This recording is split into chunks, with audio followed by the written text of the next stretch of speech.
السلام علیکم ورحمۃ اللہ وبرکاتہ۔ وہ اگر آپ کو سامنے پہاڑ نظر آ رہے ہوں تو وہاں سے یہ پانی نکلتا ہوا جو نیچے آ رہا ہے، یہ کافی زیادہ جگہ ہے جہاں لوگوں کی فصلیں تباہ ہو گئی ہیں۔ یہ کل تو یہ جگہ پہ مسلسل سپیڈ سے پانی چل رہا تھا، ابھی کچھ پانی کی سپیڈ کم ہے۔ یہ اوپر تک پانی آیا ہوا تھا، یہ لوگوں نے بند باندھے ہوئے خود تاکہ آبادیوں کو نقصان نہ پہنچ سکے مزید۔ باقی وہ پہاڑوں سے پانی آتا ہوا یہاں آبادیوں میں آگے بھی کافی گاؤں ہیں جن کو نقصان پہنچاتا ہوا یہ واحد دریائے سندھ کی طرف نکلتا ہے یہ پانی، اور یہ لوگوں کی فصلیں، لوگ بیچارے بہت پریشان ہیں اس حوالے سے کہ یہ ان کا ذریعہ معاش تھا، جو ان کی زمینیں اور فصلیں ہیں، مگر سب کچھ تباہ ہو چکا ہے اس وقت۔ اللہ تبارک و تعالیٰ ان کے لیے آسانیوں والے معاملے فرمائے۔ السلام علیکم ورحمۃ اللہ وبرکاتہ۔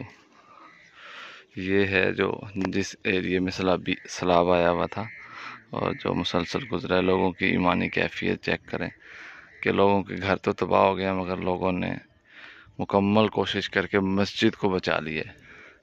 اللہ کا گھر ہے الحمدللہ۔ یہ لوگوں کی ایمانی کیفیت کا جذبہ ہے۔ ایک یہ ہے، ایک ان آبادی کے اندر خاص مسجد ہے۔ لوگوں کے گھر تو ٹوٹ گئے ہیں مگر انہوں نے اپنی بستی کی جو مسجدیں ہیں ان کو بچایا ہے تاکہ ہمارا وہ نقصان نہ ہو۔ یہ ہم بند پر آ گئے جہاں سے بالکل سیلابی ریلا آبادیوں کو تباہ کرتا ہوا باہر کی طرف نکلتا ہے، یہاں بند باندھا ہوا ہے تاکہ یہ ریلا بائیں طرف سے گزرتا ہوا سیدھا دریائے سندھ میں جا گرے۔ دعا ہے کہ اللہ تبارک و تعالیٰ آسانی والے معاملے فرمائے۔ رات ساری یہاں سیلاب رہا ہے، ابھی کچھ پانی کم ہوا ہے جس کی وجہ سے ہم اس طرف وزٹ کے لیے آئے ہیں، تو پانی بند کے اس طرف بہت زیادہ ہے ابھی بھی۔ تو ابھی یہ رات ساری ٹریکٹر اور لوگ اپنی مدد کے تحت آبادیوں والے سہاروں نے مل کر آ کر اس کو کور کیا تاکہ آبادیوں کی طرف پانی نہ آئے۔ اللہ تبارک و تعالیٰ ان لوگوں کے لیے رحم والے معاملے فرمائے۔